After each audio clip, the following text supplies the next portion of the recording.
네, 안녕하세요. 2021년 7월 13일 리포트 요약 시작하도록 하겠습니다. 오늘도 5가지 리포트를 준비했고요. 첫 번째로는 상장을 앞두고 있는 크래프톤에 대한 리포트입니다. 이베스트 투자증권의 성종환님의 리포트를 참고했고요. 먼저 이 공모가 적정성에 대한 그런 평가가 계속해서 엇갈리고 있는 상황인데, 이 이베스트 투자증권의 성종환님은 어떻게 생각을 하는지 조금 알아보도록 하겠습니다.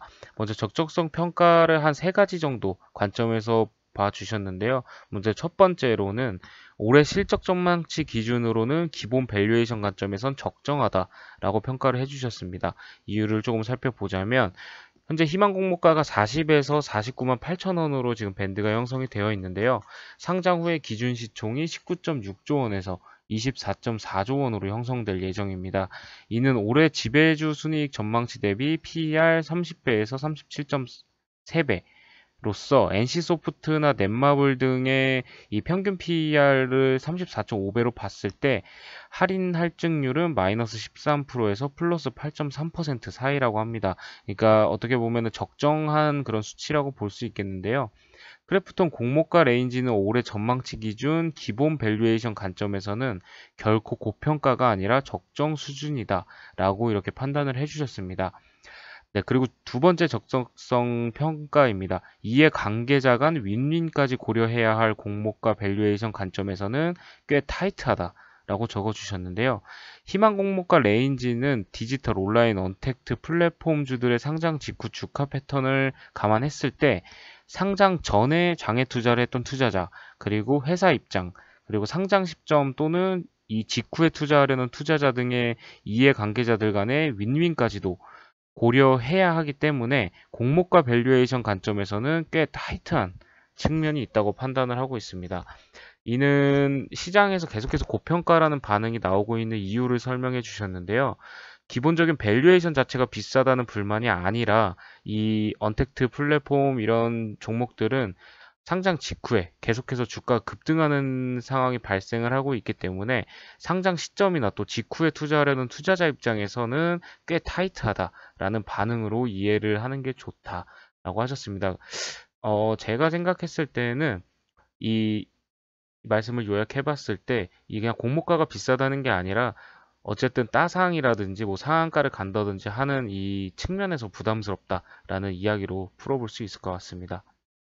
네, 그리고 세 번째 적정성 평가입니다. 두 개의 기대 신작 잠재 가치를 감안한 내년 실적 전망 기준 시에는 상당 수준 저평가돼 있다라는 이야기인데요.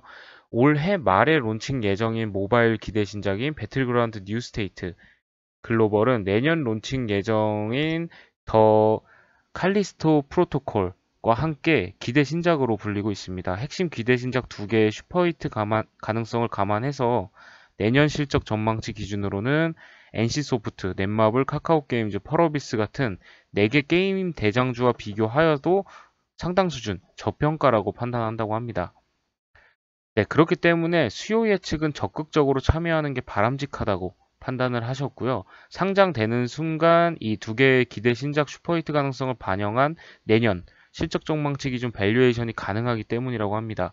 더구나 이 배틀그라운드 뉴스테이트 같은 경우에는 론칭 일정이 올해 말이기 때문에 상장 예정일인 8월 10일 기준으로 시차가 그렇게 크지는 않다라는 점에서 강력한 신작 모멘텀을 겨냥하는 측면에서도 공모가 레인지 정도의 가격으로 수요 예측에 참여하는 것은 적극적으로 고려해 볼 만하다라고 판단을 해주셨습니다. 다만 이 상장 후에 유통시장에서 추가 투자 여부는 상장 직후 주가 셋업 패턴에 따라서 의사결정이 필요하다고 판단을 하고 있습니다. 만약 상장 첫날 소위 따상 이라도 치든가 따상까지는 아니어도 상당 수준 급등해 버린다면 이 두 개 신작의 잠재 가치를 감안하고서도 밸류에이션 부담이 발생할 수 있다고 하는데요. 물론 상장 직후 급등이 아닐 경우 연말 이 신작 론칭 일정을 적극적으로 겨냥하는 전략이 가능할 것이다 라고 판단을 해주셨습니다. 네, 다음으로는 LX 세미콘으로 사명을 변경한 실리콘 웍스에 대한 리포트입니다. 유한타증권의 김강진님의 리포트를 참고했습니다. 네, 먼저 2분기 프리뷰를 살펴보면요. 예상 실적은 매출액 4,334억 원, 영업이익은 648억 원으로 전망할 것으로 보고 있다고 합니다. 부문별로 봤을 때는 소형 DDI는 모바일 계절적 비수기 영향으로 QoQ 감소하겠으나 이 중대형 DDI가 이를 상쇄하면서 성장을 견인할 것이다 라고 하는데요. 2분기 글로벌 디스플레이 수요는 IT 제품 그리고 TV 등 중대형 제품을 중심으로 강세가 지속됐다고 하고 또 DDI는 이러한 전방 수요를 따라가지 못하면서 공급 부족이 지속되고 있다고 합니다. 이에 따라서 1분기에 이어서 2분기에도 추가적인 판가 인상이 이루어진 것으로 파악을 하고 있고요. 동사 실적에 긍정적인 요소로 작용하고 있다고 합니다. 네, 최근 LCD 패널 가격 상승이 둔화가 되면서 수급 불균형 안정화되는 추세라고 합니다.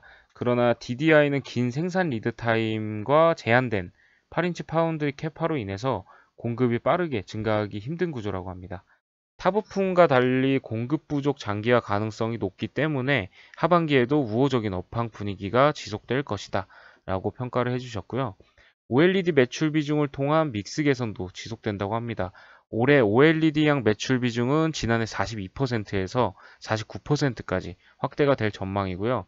OLED DDI는 LCD 대비 상대적으로 공급이 원활하기 때문에 단기적으로는 판가 상승 수혜가 크지는 않겠으나 OLED 비중 확대는 중장기적으로 긍정적인 방향이다 라고 평가를 했습니다. 이에 목표 주가를 기존 11만원에서 14만원으로 27% 상향 조정했고요. DDI 공급 부족이 예상보다 장기화됨에 따라서 실적 추정치를 상향 반영했다고 합니다. LX 그룹으로의 계열 분리를 통해서 기존 고객사 외 추가 고객사 확보 가능성이 생겼고 또 전장, IoT 등 신성장 동력 확보 노력을 고려하면은 여전히 업사이드는 충분할 것이다 라고 평가를 하고 있네요.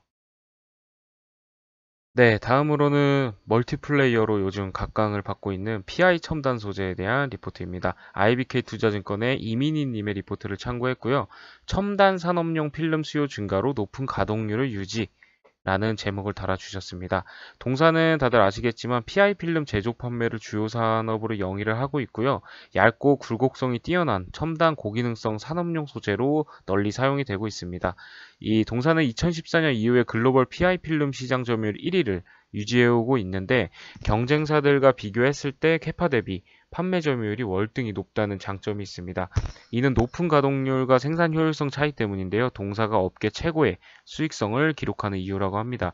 여기 보시면 아시겠지만 영업이익률이 작년 기준으로 23% 정도까지 나오면서 제조업체 대비 큰 영업이익률을 거두고 있는 것으로 그렇게 판단을 해볼 수 있겠습니다.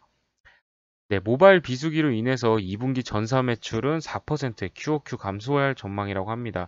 2차 전지향 수요 증가로 인해서 첨단 산업용 매출은 더 증가할 전망이라고 하는데요.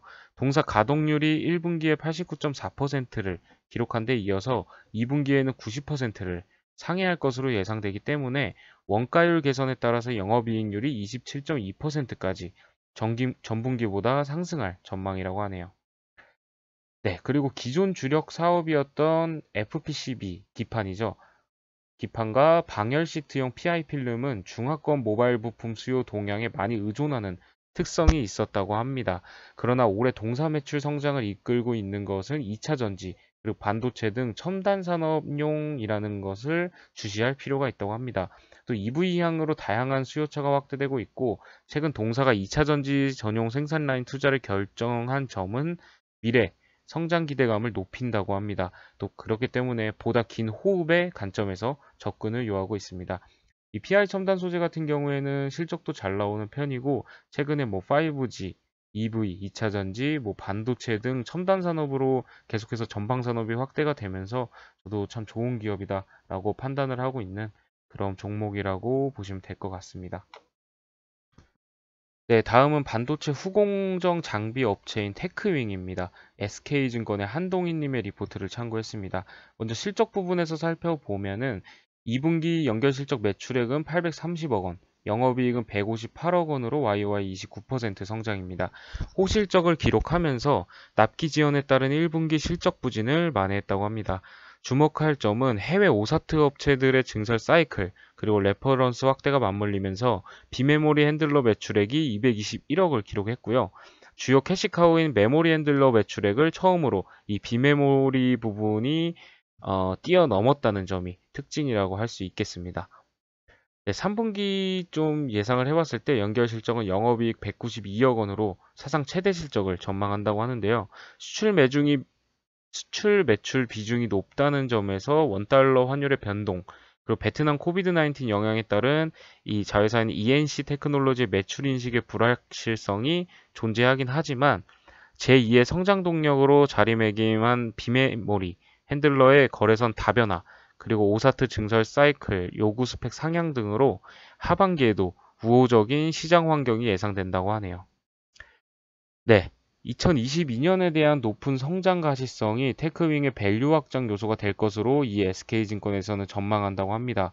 SSD 버닌의 2022년 온기 반영, 그리고 글로벌 오사트 증설 사이클에 따른 비메모리 핸들러의 호조 지속, 또 2022년 DDR5 전환 사이클 도래에 따라서 COK 매출액의 레벨업이 예상되기 때문이라고 적어 주셨습니다. 네, 다음은 OLED 관련 업종이죠. 덕산 레오룩스에 대한 리포트입니다. 유안타증권의 김강진님의 리포트를 참고했습니다. 제목은 하반기에 기대되는 다양한 모멘텀들이라고 적어주셨고요. 2분기 예상 실적은 영업이익 109억 원으로 1분기 풀인 효과로 중국향 매출이 전분기 대비 약 50% 이상 감소한 것으로 추정이 된다고 합니다. 하지만 삼성향 공급이 실적을 견인했고요. 3월부터 공급 시작된 노트 PC향 소재 실적 기여가 본격화된 것으로 판단이 되고 있고, 또 갤럭시 폴드 3 등 하반기 플래그십 모델 대응을 위한 소재 공급이 일부 매출 반영될 것으로 추정하고 있다고 합니다. 하반기에는 IT 수요 불확실성이 존재하기는 하지만 신규 플래그십 스마트폰 모델, 갤럭시 폴드 3나 아이폰 13 시리즈 출시 효과와 더불어서 신규 어플리케이션향 공급을 기반으로 한 실적 성장이 가능할 것으로 판단하고 있습니다. 특히 이 신규 어플리케이션향 공급에 주목할 필요가 있다고 하는데요. 2분기부터 본격화된 노트 PC향 외에도 닌텐도 스위치향 공급 추가될 예정이라고 합니다. 신규 어플리케이션향으로 중소형 OLED 저변 확대는 동사에게 기존 스마트폰 시장 외에 신규 전방 시장이 생기는 것으로 매우 긍정적인 요소라고 하네요. 노트 PC향 공급도 삼성 디스플레이의 추락 목표치 상향 조정으로 인해서 실적 기여가 확대될 전망이라고 합니다. 이에 따라서 목표 주가를 기존 65,000원에서 75,000원으로 15% 상향 조정한다고 하고요. 과거 동사의 아킬레스건이라고 지적을 받았던 제한된 정방 시장에서 벗어났다는 점을 감안했을 때 밸류에이션 상향이 이루어지는 것이 타당할 것이다 라고 판단을 해주셨네요. 네, 오늘 준비한 리포트는 여기까지고요. 내일도 좋은 리포트로 인사드릴 수 있도록 하겠습니다. 감사합니다.